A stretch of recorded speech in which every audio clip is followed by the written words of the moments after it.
Halo semuanya, selamat datang di pembahasan materi kita kali ini. Hari ini, kita bakal ngelakuin perjalanan yang luar biasa banget buat menelusuri jalur kelistrikan di dalam tubuh kita. Fokus kita hari ini adalah membedah secara mendalam detail medis bab 3 yang secara khusus ngebahas sistem motorik. Kita bakal bongkar gimana sih sebenarnya patofisiologi dari setiap gerakan yang kita lakuin sehari-hari. Udah siap? Yuk kita mulai eksplorasinya. Coba deh, sekarang juga gerakin jari atau kaki Anda. Kelihatannya instan banget kan? Anda mikir mau gerak dan tiba-tiba anggota tubuh Anda langsung ngerespons. Tapi pernah kepikiran nggak sih, gimana sebuah impuls tak kasat mata di dalam kepala Anda bisa berubah jadi kontraksi fisik yang begitu presisi dan luar biasa kompleks? Oke, mari kita selami ini lebih dalam untuk paham anatomi menakjubkan di balik gerakan sadar kita. Peta perjalanan kita hari ini lumayan padat. Kita akan mulai dari pusat kendali gerak tubuh, turun ke sistem motorik pusat dan sindrom lesinya, lalu lanjut ke sistem motorik perifer beserta lesinya, dan terakhir kita tutup di gangguan sambungan neuromuskular. Kita mulai dari yang paling atas. Bagian pertama, pusat kendali gerak tubuh. Kalau dibayangin, otak kita itu kayak panel listrik utama di rumah, dan ini benar-benar mengilustrasikan pusat komando kita. Perhatikan area spesifik di pre-central gyrus ini.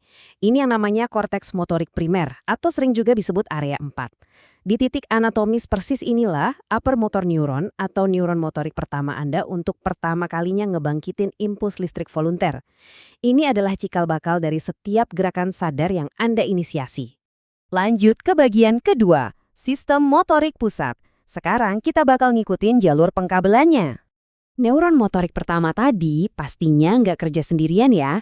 Impuls listrik ini harus segera meluncur turun lewat traktus kortikospinal, yang juga dikenal sebagai jalur piramidal dan juga traktus kortikonukleer.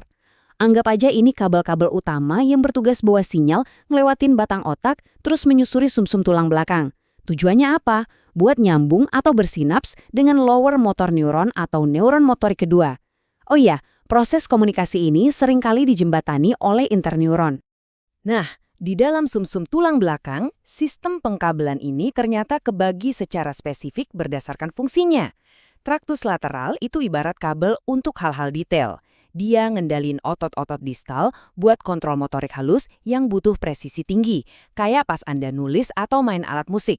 Sebaliknya, traktus medial itu yang ngurusin otot proksimal dan aksial buat jaga postur serta keseimbangan tubuh Anda secara otomatis. Masuk ke bagian ketiga, sindrom lesi motorik pusat. Kita lihat apa dampaknya kalau kabel utama ini rusak. Sekarang, apa yang benar-benar menarik dari patofisiologi ini adalah gimana tubuh kita bereaksi kalau terjadi kerusakan atau lesi pada neuron motorik atas. Secara medis, ini didiagnosis sebagai sindrom paresis spastik sentral. Kriterianya jelas banget, kekuatan motorik anjlok dan muncul refleks patologis kayak tanda Babinski.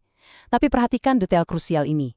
Karena otot targetnya sebenarnya belum mati dan persarafan lower motor neuronnya masih utuh, massa otot pada awalnya itu tetap terjaga. Masalahnya, otak udah nggak bisa ngirim sinyal rileks. Akibatnya, tonus otot tersebut malah meningkat drastis jadi kaku atau spastik. Kita tinggalkan sumsum tulang belakang dan masuk ke bagian keempat, sistem motorik perifer. Coba diarahin perhatian Anda ke serat eferen yang ditandai warna merah ini. Impuls listrik yang tadi udah sampai di korno anterior sumsum tulang belakang, sekarang melesat keluar menyusuri saraf perifer, bawa perintah langsung ke miotome atau serat otot target. Di titik ini, kita udah resmi pindah dari sistem saraf pusat ke jaringan distribusi lokal, alias sistem saraf perifer. Di level mikroskopis ini, kita bakal ketemu sama satu konsep penting yang disebut unit motorik. Bayangin aja ini sebagai satu tim kerja, terdiri dari satu sel kornu anterior, jalur serat sarafnya, dan sekumpulan serat otot spesifik yang diaktifkan. Ini tuh ibarat jalur akhir bersama. Semua impuls dan perintah kelistrikan dari atas, ujung-ujungnya bakal dieksekusi secara mutlak oleh unit motorik ini. Bagian kelima, sindrom lesi saraf perifer. Gimana kalau jalur lokal ini yang terputus? Jadi gini poin krusialnya. Ada perbedaan klinis yang sangat mencolok tergantung di mana letak kerusakannya. Kayak yang udah kita bahas tadi, kalau neuron motorik atas yang kena, Anda dapat paresis spastik. Ototnya jadi kaku. Tapi kalau saraf perifer atau neuron motorik bawah yang rusak, hasilnya adalah paresis flaksit. Kenapa? Karena otot benar-benar kehilangan stimulasi dari saraf. Ototnya jadi lemas, layu, kehilangan tonus sama sekali, dan lama-kelamaan pasti bakal mengalami atrofi atau menyusut. Nah, sinyal perifer ini bisa terputus di beberapa persimpangan anatomis, mulai dari nukleus saraf kranial motorik yang ada di batang otak, sel korno anterior, terus ke akar saraf anterior, anyaman pleksus saraf, sampai ke saraf perifer itu sendiri. Gangguan atau interupsi sinyal di titik persimpangan manapun di jalur ini bakal langsung memicu kelumpuhan flaksid tadi. Akhirnya kita sampai di bagian ke-6, gangguan sambungan neuromuskular. Kita udah tiba di tujuan akhir dari sinyal kita, sebuah celah mikroskopis di mana ujung saraf ketemu langsung dengan serat otot atau motor end plate. Mari kita lihat gimana masalah bisa muncul di titik ini. Contohnya pada penyakit miastenia gravis. Ini tuh penyakit autoimun murni. Prosesnya gini, pertama, tubuh kita secara keliru bikin antibodi. Kedua, antibodi ini malah nyerang dan ngeblokir reseptor asetilkolin di membran pasca sinaps. Ketiga, karena diblokir massal, efisiensi transmisi sinyal otomatis anjlok drastis. Efeknya apa? Otot gak dapat sinyal yang cukup, yang berujung pada kelemahan dan kelelahan otot yang ekstrim banget.